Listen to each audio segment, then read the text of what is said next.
안녕하세요. 정성산TV입니다. 오늘 전해드릴 소식은 술의 혐의 무죄 판결 박찬주 전 대장의 인터뷰와 기무사령관 이재수 장군입니다.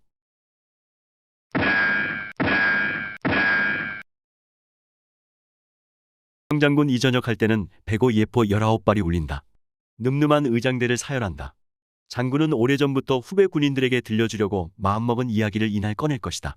박찬주 60일 전 육군 대장은 그 마땅한 권리를 빼앗긴 사람이다. 2017년 8월 공관병 갑질 의혹으로 하루아침에 불명예 퇴역했기 때문이다. 별건인 술의 혐의로 한때 구속됐던 그는 지난달 26일 서울고등법원에서 무죄를 선고받았다. 2심 재판에서 혐의를 벗었다. 국가 권력이 비상식적으로 행사돼 폭행을 당한 기분이다. 대장이 법에 정해진 보직을 받지 못하면 자동 전역된다. 그럼에도 편법과 위법을 동원해 내 전역을 막고 군사법원에 기소했다. 대법원의 신분 확인을 요청해 이작전 사령관직에서 물러난 2017년 8월 9일부로 민간인 신분이 됐고 육사정책연수 보직은 부당하다는 결정을 받고서야 민간법원으로 이송됐다. 나는 민간인 상태에서 압수수색과 계좌 추적을 받았고 아무 근거 없이 100일 동안 국방부 영창에 수감됐다. 누가 개입했다고 생각하나? 상부의 지시에 따라 움직였다는데 그 보이지 않는 손이 궁금하다. 국방부 지하 영창에 수감 중일 때 국방부 인사 관계자가 와서 1심까지만 참으면 2심부터는 민간법원에서 재판을 받게 해주겠다고 했다. 선처한다는 듯이 신분 여부가 왜 중요한가? 헌법 27조에 민간인을 군사법원에 세우면 안 된다고 명시돼 있다. 대장을 포승으로 묶은 채 군사법원에서 욕보이는 것은 박찬주 개인의 문제가 아니다. 제복과 계급의 명예와 관련돼 위중한 일이다. 군 적폐 청산의 상징이었다. 강조하고 싶은 게 있다. 적폐 청산이 아니라 주류 청산이다. 사법부를 봐라. 김명수 대법원장이 춘천지법원장이던 사람이다. 대법관도 안 거쳤다. 외교부 장관은 과거의 통역사였고 민정수석도 검찰 출신이 아니다. 모두 비주류다. 적폐 청산은 주류를 청산에 뒤집는 것과 같다. 군에서 주류는 육사다. 육사 죽이기를 하면서 나를 표적으로 삼았다. 왜 당신인가? 현역 대장을 잡아 망신줘야 군을 장악할 수 있기 때문이다. 포승에 묶인 대장, 그 그림을 보여주려고. 나는 육사 37기이고 사드 배치 총책임자였다. 문재인 정부가 들어서자 육사 37기는 그대로 아웃이라는 소문이 돌았다. 갑질했다며 나를 포토라인에 세운 직후 무슨 일이 일어났나. 군의 찬바람이 쌩 불었다. 청와대 행정관이 부른다고 육군 참모총장이 달려나갔다. 군은 지금까지도 다 엎드려 있다. 동기인 이재수 육사 37기 전 기무사령관이 검찰 수사를 받다 스스로 목숨을 끊었을 때도 찍힐까봐 다들 조문을 안 갔다.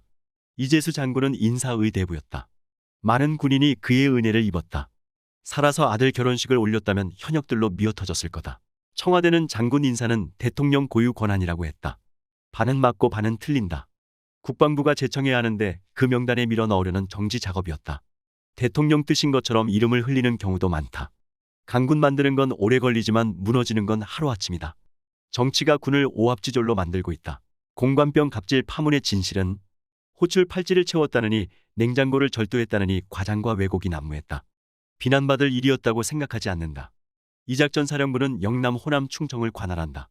공관은 사령관 폼 잡으라고 있는 곳이 아니고 야간 지휘소다. 함께 생활하는 공관병이 잘못하면 나무랄 수 있다. 나와 아내가 쓰는 침대에서 낮잠 자다 발각된 공관병도 있었다. 나를 거쳐간 공관병 30명 중 3명은 적응을 못해 떠났다. 그중에 군인권센터에서 일하는 사람도 있다. 군인은 군인다워야 한다. 무죄 판결을 받았지만 내가 병사들을 감싸주지 못해 그런 일이 일어났나 하는 자괴감은 있다. 수감 중엔 어떤 일이 있었나? 국방부 지하 영창에서 헌병이 날 보고 울더라. 왜 우는지 묻자 대장님 힘내십시오. 이건 아니라고 생각합니다 했다. 수원구치소 독방에 있던 어느 날엔 복도 청소하는 사서에게 땅콩 5봉지를 주문했는데 품절이라고 했다. 그 모범수가 좀 있다가 땅콩 10봉지를 들고 왔다. 호실마다 다니며 대장님 땅콩 떨어졌는데 도와주실 분을 찾은 거다 웃음. 보석으로 나올 땐 다들 박수를 쳐줬다. 거기선 외롭지 않았다. 당신을 가장 괴롭힌 건 무엇인가? 군인의 명예, 군복의 명예가 더럽혀진 것이다. 가족 덕에 견딜 수 있었다. 지난 19개월은 인생을 돌아볼 기회였다. 순탄하게 흘러가지 않았지만 이 또한 경험이고 자산이다. 더 겸허해졌다. 국가를 상대로 한 싸움은 이제 명예는 회복됐다고 생각한다. 그러나 승리감은 없다. 국가와 싸우고 싶지는 않다. 군에 하고 싶은 말이라면 정치에 흔들리면 안 된다. 만에 하나라고 하지 않나. 0.01%의 위험이라도 대비하는 게 군의 역할이다. 9,999일 동안 아무 일이 일어나지 않았다고 해서 그런 대비 태세가 무용한 게 아니다. 설마 전쟁이 나겠어라는 생각을 군통수권자가 하면 금방 군대 말단까지 퍼진다. 뒤늦게 띄운 저녁사는 무슨 의미였나? 4.27 남북 정상회담 이후 군대에서 훈련이 사라졌다. 그럼 전쟁을 어떻게 막나? 군사훈련은 건드리지 말아야 할 마지노선이다. 어떻게 국방장관이 종전선언으로 북한의 비핵화를 견인한다고 할 수 있나? 정치인들이 평화를 외칠 때에도 군은 최악, 즉 전쟁을 각오해야 한다. 앞으로 계획은? 이재수 장군이 생전에 이런 말을 자주 했다. 박 장군은 퇴역하고 놀 생각 말고 죽을 때까지 국가를 위해 머리를 써야 해. 어제 대전 현충원에 있는 그에게 다녀왔다. 너는 훌륭한 군인이었고 내 목까지 국가를 위해 노력하겠다고 말했다. 장차 기회가 된다면 사관 생도들에게 세계전사를 가르치고 싶다. 헤어지고 나서 그가 문자 메시지를 보내왔다. 너희를 박해하는 자를 위하여 기도하라. 마태복음 5장 44절. 고초를 겪고도 그는 이 정부의 성공을 바란다고 했다. 병든 노부모 곁에서 생활 마치겠다는 부하의 청 들어준 게 김영란법 위반. 아쉽지만 부끄럽지는 않다. 박찬주 전 육군 대장에게 씌워진 공관병 가혹 행위와 뇌물수수 의혹은 무죄와 무혐의로 결론이 났다. 다만 부하 장교의 보직 변경 청탁을 들어준 혐의 김영란법 위반과 인정돼 벌금 400만 원을 선고받았다. 그는 아쉽지만 부끄럽지는 않다며 부하의 고충을 처리하려는 선의에서 비롯된 일이기 때문이라고 말했다. 전역을 2년여 앞둔 부하 중령의 부친이 6.25 참전 유공자였다. 한쪽 폐가 없는 상태로 자리보전을 하고 있고 병간호하던 모친마저 고관절 골절로 쓰러진 상황에서 고향인 충남 금산에서 부모 모시며 군 생활을 마무리하게 해달라는 청원을 해왔다. 박찬주 전 대장은 도와줄 수 있는지 검토하도록 지시했을 뿐이라며 대가가 없었고 그 보직 변경으로 불이익을 본 사람도 없다 했다. 군에는 One for all, all for one, 하나는 전체를 위하여, 전체는 하나를 위하여 이라는 슬로건이 있다. 박찬주 전 대장은 그런 것을 형사처벌하면 군지휘관이 어떻게 부하에게 목숨 걸고 싸우라고 요구할 수 있겠나라며 군대의 특수성을 외면한 판결이라 상고 법원에서 다투어 보고 싶다고 했다. 군인권센터가 고발한 박찬주 전 대장의 공관병 갑질 의혹을 수사해온 수원지검도 지난달 26일 혐의 없음 처분을 내렸다. 다만 배우자 전모 씨에 대해서는 일부 폭행 등 혐의가 인정돼 불구속 기소했다. 또한 12월 7일은 이재수 장군이 생을 마감한 지 3주기 되는 날이다. 육사 22년 후배이자 충청도 고향 후배인 이재수 장군에 대해 나는 아직도 잊지 못할 추억을 간직하고 있다. 까마득한 후배인 이재수 장군을 군 생활 당시에는 알지 못했으나 이재수 장군이 기무사령관에 취임하고 얼마 되지 않은 지난 2013년 11월 우리 집을 방문하겠다는 연락을 해오면서 그와의 인연은 시작되었다.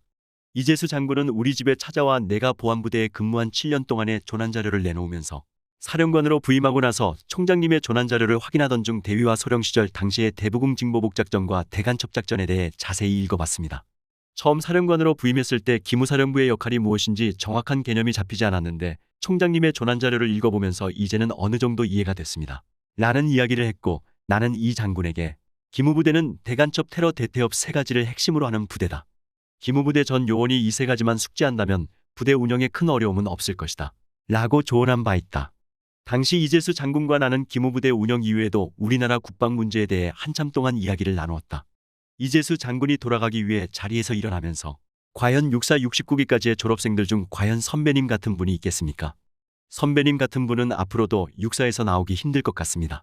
그동안 죽음을 각오하고 국가를 위해 헌신해 오신 노고의 경의를 표합니다.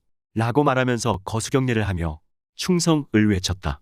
후일 다른 후배 장군에게 전해들은 바에 따르면 이재수 장군이 나를 만나고 부대로 돌아간 직후 내가 이진삼 전 총장님의 조난자료를 가지고 댁을 방문한 적이 있다. 이진삼 총장님은 보안부대에 7년 재직하는 동안 누구의 도움 없이 혼자서 그 많은 업적을 거양해냈는데 우리가 못할 것이 무엇이 있느냐? 내가 이진삼 총장님의 조난자료 내용 중 사례 몇 가지를 요약해서 이야기할 테니 참모장을 위시한 처장들은 전 요원들에게 교육을 철저히 시켜야 한다라고 강조했다고 한다. 처음 만난 까마득한 후배에게 진심이 우러나는 칭송을 받은 나는 선후배들에게 이재수 장군에 대해서 물어보았다. 이재수 장군에 대한 나의 물음에 선후배들은 이구동성으로 이재수 장군은 참군인이다. 선배 존경과 부하 사랑 그리고 나라를 생각하는 확고한 군인 자세 모든 것이 갖춰진 사람이다. 라고 칭찬 일색이었다. 그 이후부터 이재수 장군은 나에게 관심의 대상이었다. 충청도 부여 출신인 나와 당진 출신인 이재수 장군. 이재수 장군과 나는 기질은 전혀 다르지만 한평생 군인으로서 조국을 위해 죽음을 각오하고 충성해야 한다는 공통점이 있었다. 특히 나는 권력을 독과점하는 영원함의 틈바구니 속에서 군인으로 정도를 걸으며 육군 중장이라는 지위로 기무사령관이라는 막강한 직책까지 올라갔던 이재수 장군이 참모총장을 거쳐 국방부 장관까지 승승장구하여 우리나라 국군을 정예 강군으로 만들어갔으면 하고 기대했다. 그로부터 5년 후 장학사업 관련 행사로 몽골에 방문 중이던 2018년 12월 7일 청천벽력 같은 이 장군의 자살 소식을 접하게 되었다. 한국에 있었다면 당연히 조문을 하고 유가족을 위로하며 이재수 장군의 마지막 가는 길을 함께 했어야 했는데 외국에 있었던 관계로 그렇게 하지 못한 것이 지금도 못내 아쉽다. 지금도 이 장군이 살아있었다면 이재수 장군이 적폐청산 수사를 받지 않고 군사령관을 거쳐 참모총장 그리고 국방부 장관에 올랐다면 지금과 같은 군의 기강해일은 없지 않았을까 하는 생각을 해본다. 나라 사랑과 군인 정신이 투철했던 이재수 장군이 하늘나라에서도 우리 군과 우리나라를 굽어 살펴주었으면 하는 바람이다. 이상으로 오늘의 소식을 마치도록 하겠습니다. 시청해 주셔서 감사합니다. 2023년도도 최선을 다해 멸공. 정성산TV는 자유민주주의를 지키겠습니다. 구독과 좋아요, 알림 설정 부탁드립니다. 감사합니다.